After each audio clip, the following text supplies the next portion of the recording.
All right, let's dig in. We're about to explore one of the most mysterious and, let's be honest, ridiculously expensive foods on the entire planet, the truffle. For centuries, this one ingredient has obsessed chefs and food lovers, commanding prices that just seem, well, almost impossible. So that brings up the big question, right? Why? How does this lumpy, kind of ugly fungus that grows underground become a global symbol of pure luxury? That's what we're going to unpack. And trust me, the story is a wild mix of some really picky biology, brilliant marketing, and even a little bit of crime. To really get it, let's just put a number on this. At its absolute peak, the most prized version, we're talking the Alba White Truffle, can go for up to 7,000 euros a kilogram. Yeah, you heard that right. So what on earth could possibly justify a price tag like that? Well, the answer isn't simple. It's really a combination of two really powerful forces. First, you have an incredible biological rarity. And second, you have this carefully constructed idea of luxury. We're going to peel back both of those layers, and we're starting with the part we can't control, nature. You see, the whole reason a truffle is so valuable begins right here, in the dirt. It's all about the super specific, super demanding life of a fungus that just flat out refuses to be easy. The secret is a process with a very fancy name, ectomycorrhizal symbiosis. Now, I know that's a mouthful, but the idea is actually pretty simple. The truffle fungus and a host tree are basically locked into this life or death partnership. The truffle literally can't live without the tree, and the tree gets a huge boost from the truffle. It's this beautiful, natural codependence that you just can't fake in a factory. And for that partnership to even happen, you need a perfect storm of conditions. I mean, everything has to be just right. You need the right kind of tree, an oak or a hazel. The soil has to be perfect, calcareous, with a very specific pH level. The climate has to play along with warm summers and cool autumns. And now, scientists have discovered there's even a third partner in all this, a whole cocktail of bacteria in the soil that has to be there. You miss even one of these things, and nope, no truffles for you. But here's what's so fascinating. Just being rare in nature doesn't automatically make you a global icon. For that, you need a story. Someone had to take this hard-to-find fungus and turn it into the ultimate status symbol. And the truffle has had a pretty wild ride through history. The ancient Romans loved it. Then, during the Middle Ages, people thought it was sketchy, growing underground and all, so they associated it with the devil. It made a big comeback with European nobles, but its modern superstardom, you can pretty much trace that back to one guy in the 1920s. This man, Giacomo Mora, an Italian hotelier, came up with a brilliant strategy.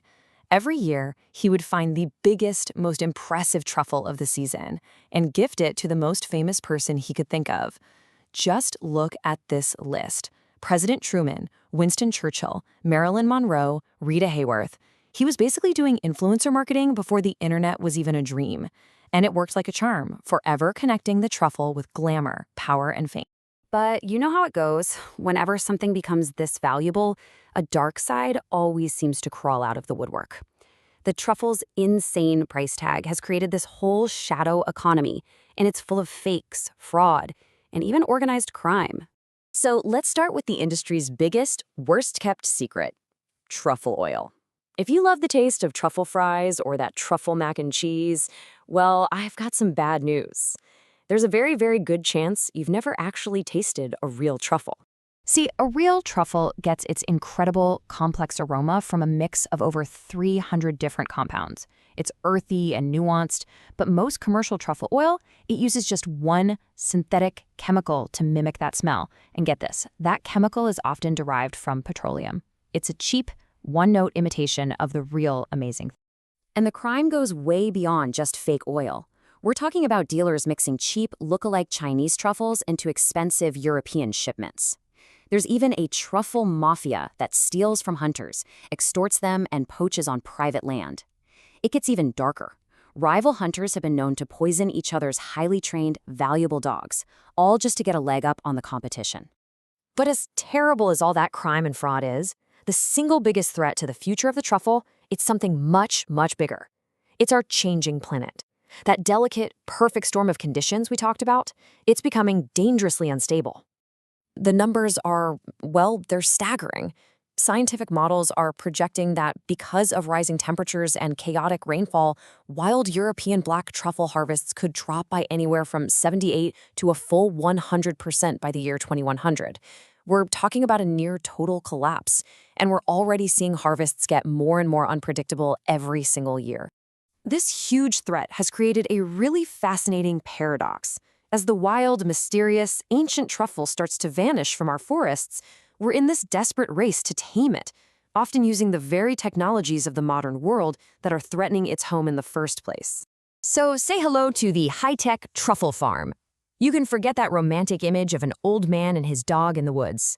Today's truffle orchards use soil sensors and drones to monitor everything in real time. They're using blockchain to create a fraud-proof record from the farm to your plate, and they're even using DNA sequencing to spot a cheap imposter with almost perfect accuracy. And this brings us right to our final big question. All this technology might be our only real shot at saving the truffle from disappearing forever and cleaning up the crime-ridden market. But you have to wonder, if we finally succeed, if we manage to perfectly cultivate the diamond of the kitchen, do we accidentally destroy the very wildness, the very mystery that made it a diamond in the first place?